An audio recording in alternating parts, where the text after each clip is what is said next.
എൻ്റെ നാഥൻ എൻ്റെ പ്രിയൻ എൻ്റെ കൂടെ വന്നിടും. എൻ്റെ ആത്മഭാരമെല്ലാം അന്നു മാഞ്ഞിടും. എൻ്റെ നാഥൻ എൻ്റെ പ്രിയൻ എൻ്റെ കൂടെ വന്നിടും. എൻ്റെ ആത്മഭാരമെല്ലാം അന്നു മാഞ്ഞിടും. കർത്തനായി കാവലായി കരുണയായി കരമതായി, കർത്തനായി കാവലായി കരുണയായി കരമതായി.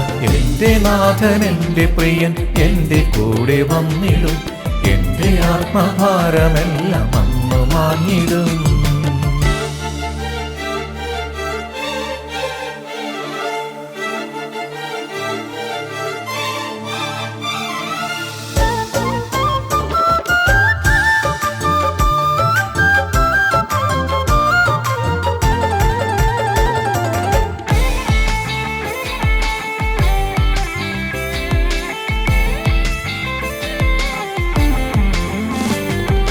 ലോകസ്നേഹിതർ മാറിപ്പോയിടും. വൻനിരാശകൾ വന്നിടും. ലോകസ്നേഹിതർ മാറിപ്പോയിടും. വൻനിരാശകൾ വന്നിടും. സ്നേഹനാഥനേകനായി കൈവിടുകില്ല. വൻകരങ്ങൾ താങ്ങി നമ്മെ വീണ്ടെടുത്തിടും. സ്നേഹനാഥനേകനായി കൈവിടുകില്ല. വൻകരങ്ങൾ താങ്ങി നമ്മെ വീണ്ടെടുത്തിടും. കർത്തനായി കാവലായി കരുണയായി കരമതായി, കർത്തനായി കാവലായി കരുണയായി കരമതായി. എൻ്റെ നാഥൻ എൻ്റെ പ്രിയൻ എൻ്റെ കൂടെ വന്നിടും. എൻ്റെ ആത്മഭാരമെല്ലാം അന്നു മാഞ്ഞിടും. Praise the Lord. ദൈവനാമത്തിന് മഹത്വം ഉണ്ടാകട്ടെ. വിശുദ്ധ ലൂക്കോസിന്റെ സുവിശേഷം 2-ാം അധ്യായം 10-ാം തിരുവചനം. Looks gospel chapter 2 verse 10.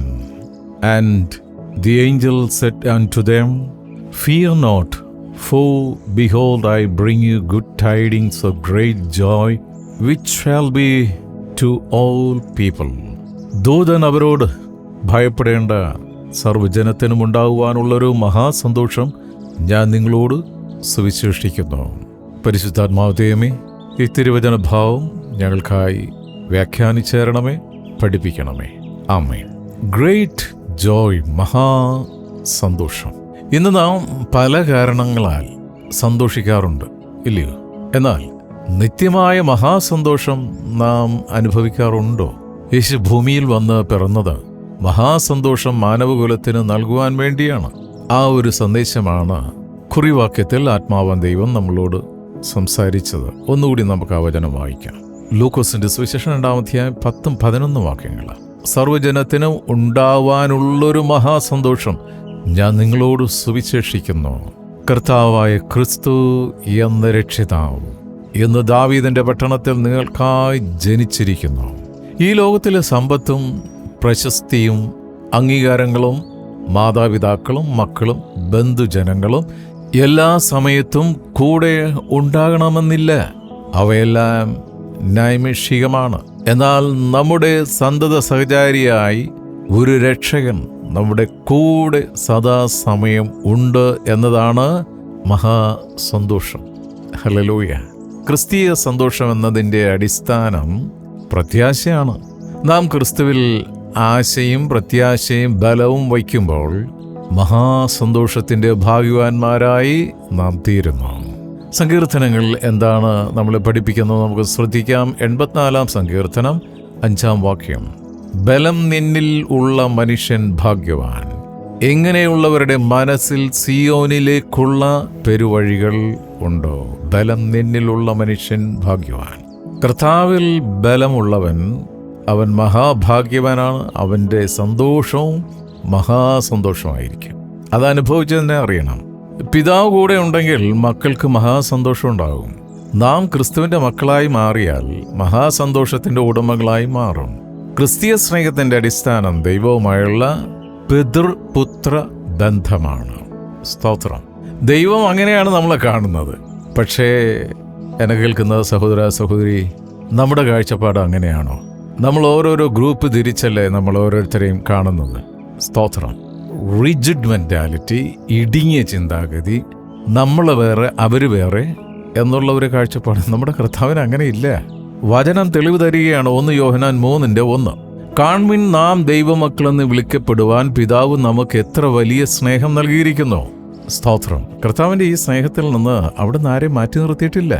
സ്തോത്രം. ഒരു പ്രത്യേക ഗ്രൂപ്പിന് മാത്രമേ രക്ഷയുള്ളൂ എന്നൊന്നുമില്ല. അങ്ങനെ ഒരു പ്രത്യേക ഗ്രൂപ്പിനെ രക്ഷിക്കാനല്ല കർത്താവ് വന്നത്. ഒരു പ്രത്യേക ഗ്രൂപ്പിനെ മാത്രം ഒരുക്കി അങ്ങ് സ്വർഗത്ത് കൊണ്ടുപോകാനല്ല കർത്താവ് വന്നത്. ആ വചനം ഒന്നുകൂടെ പറയുകയാണ്. 1 യോഹന്നാൻ 3:1. കാൺമിൻ, നാം ദൈവമക്കൾ എന്ന് വിളിക്കപ്പെടുവാൻ പിതാവ് നമുക്ക് എത്ര വലിയ സ്നേഹം നൽകിയിരിക്കുന്നു. ഇമ്മാനുവേലായ ദൈവം എപ്പോഴും നമ്മോട് കൂടെ വസിക്കുന്നു എന്നതാണ് നമ്മുടെ മഹാസന്തോഷം. ആ കർത്താവിനെ വിട്ടുപിരിഞ്ഞ ഒരു ബന്ധവും ഉണ്ടാകരുത്. യെശയ്യാപ്രവാചകന്റെ പുസ്തകം 41:10 പരിശുദ്ധാത്മാവ് ദൈവം നമ്മളെ പഠിപ്പിക്കുന്നത്, നീ ഭയപ്പെടേണ്ട, ഞാൻ നിന്നോട് കൂടെയുണ്ട്. ഭ്രമിച്ചു നോക്കേണ്ട, ഞാൻ നിന്റെ ദൈവമാകുന്നു. ഞാൻ നിന്നെ ശക്തീകരിക്കും, ഞാൻ നിന്നെ സഹായിക്കും. എൻ്റെ നീതിയുള്ള വലം കൈ കൊണ്ട് ഞാൻ നിന്നെ താങ്ങും.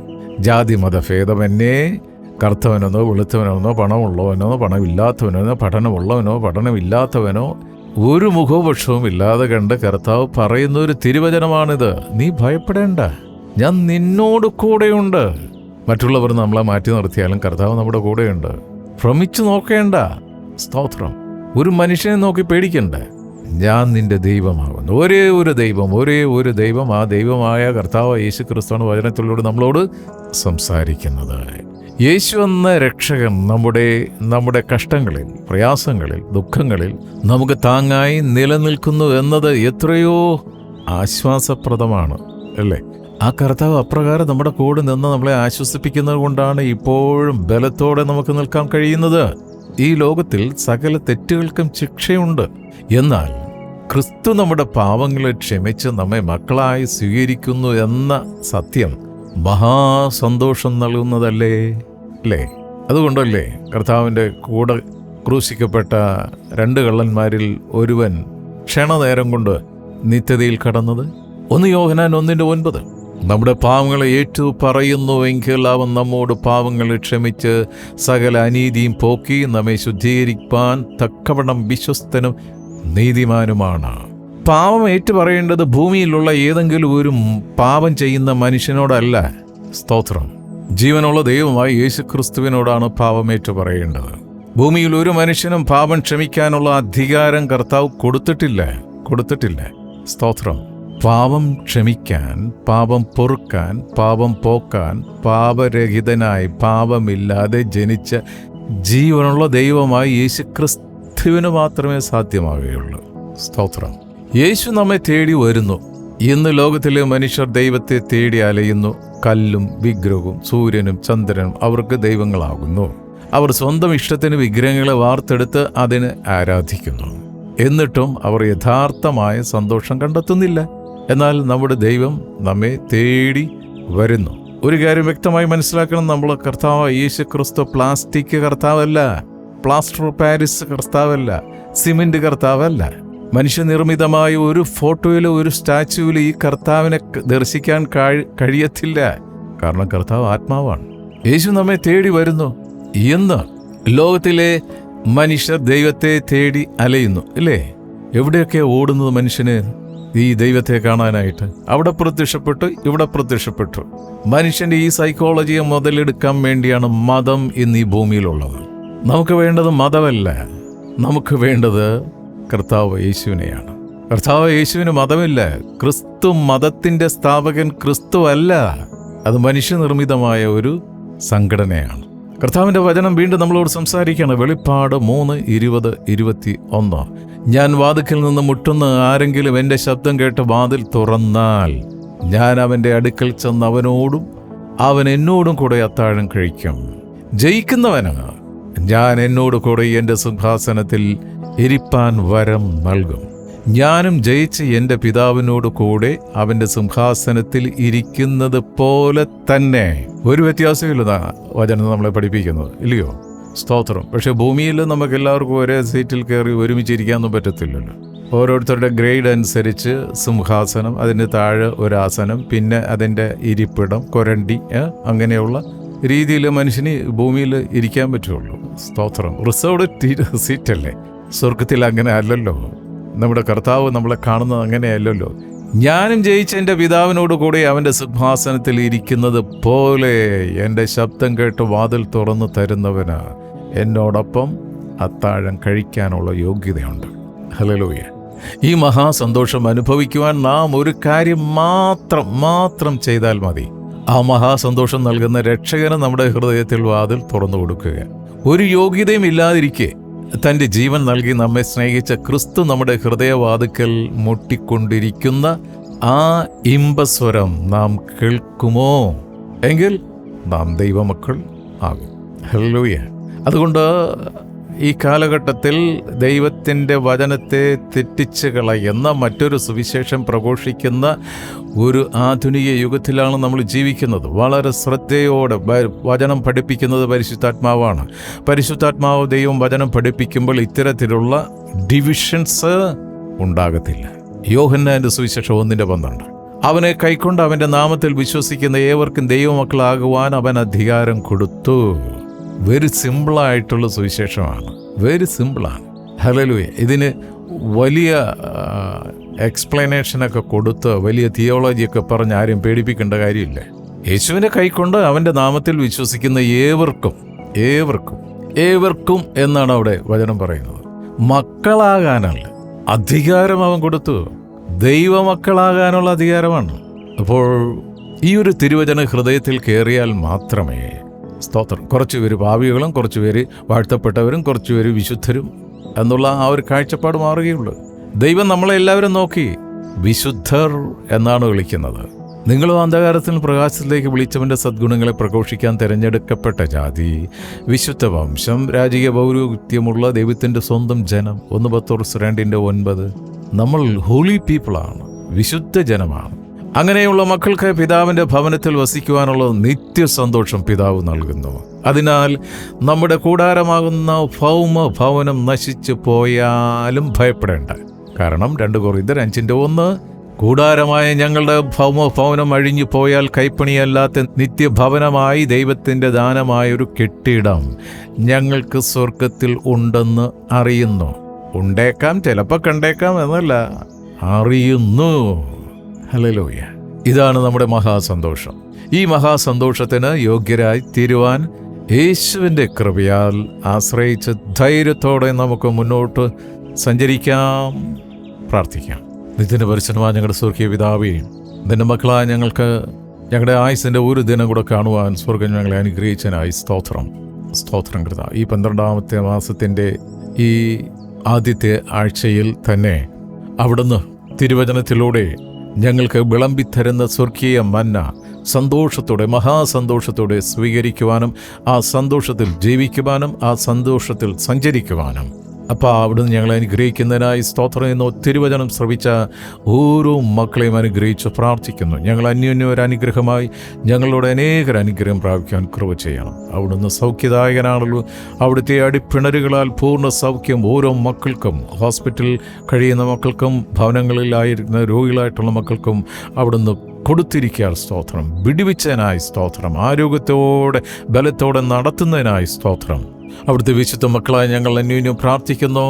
ഞങ്ങളുടെ മാതൃരാജ്യം ഇന്ത്യ അനുഗ്രഹിക്കണമേ. ഇന്ത്യ അനുഗ്രഹിക്കപ്പെട്ട രാജ്യമായി മാറട്ടെ. ലോക സമാധാനത്തിന് വേണ്ടി പ്രാർത്ഥിക്കുന്നു. ഇസ്രായേലിനെ അനുഗ്രഹിക്കണമേ. അമേരിക്കയെ അനുഗ്രഹിക്കണമേ. ഓസ്ട്രേലിയ അനുഗ്രഹിക്കണമേ. ജർമ്മനിയെ അനുഗ്രഹിക്കണമേ. ചൈനയെ അനുഗ്രഹിക്കണമേ. ആഫ്രിക്കൻ രാഷ്ട്രങ്ങളെ ഓർത്ത് പ്രാർത്ഥിക്കുന്നു. ഗൾഫ് രാഷ്ട്രങ്ങളെ ഓർത്ത് പ്രാർത്ഥിക്കുന്നു. സ്തോത്രം. ഉക്രൈനെ സമർപ്പിച്ച് പ്രാർത്ഥിക്കുന്നു. റഷ്യയെ ഓർത്ത് പ്രാർത്ഥിക്കുന്നു. കർത്താവേ, സമാധാന പ്രഭുവേ, അവിടുത്തെ സമാധാനത്തിൻ്റെ കരം ഓരോ രാജ്യത്തിൻ്റെ മേൽ വയ്ക്കണമെന്ന് പ്രാർത്ഥിക്കുന്നു. അന്യനാടുകളിൽ ജോലിക്കായി പഠനത്തിനായി പോയിരിക്കുന്ന ഞങ്ങളുടെ വിശുദ്ധ മക്കളെ ഓർത്ത് പ്രാർത്ഥിക്കുന്നു. സഹോദരങ്ങളെ ഓർത്ത് പ്രാർത്ഥിക്കുന്നു. ബന്ധുമിത്രാദികളെ ഓർത്ത് പ്രാർത്ഥിക്കുന്നു. കർത്താവേ, അവരായിരിക്കുന്ന ആ പ്രത്യേക സാഹചര്യത്തിൽ നിന്റെ മഹാസന്തോഷത്തോടെ ജീവിക്കുവാൻ അവരെ സഹായിക്കണം. ഇന്നത്തെ ഞങ്ങളെ എല്ലാ ശുശ്രൂഷകളെയും അവിടെ നിന്ന് അനുഗ്രഹിച്ചിരിക്കുക. സ്തോത്രം, പ്രാർത്ഥനയും യാചനയും കേട്ടിരിക്കുക. നന്ദി. യേശുവിൻ നാമത്തിൽ തന്നെ. ആമേൻ, ആമേൻ, ആമേൻ.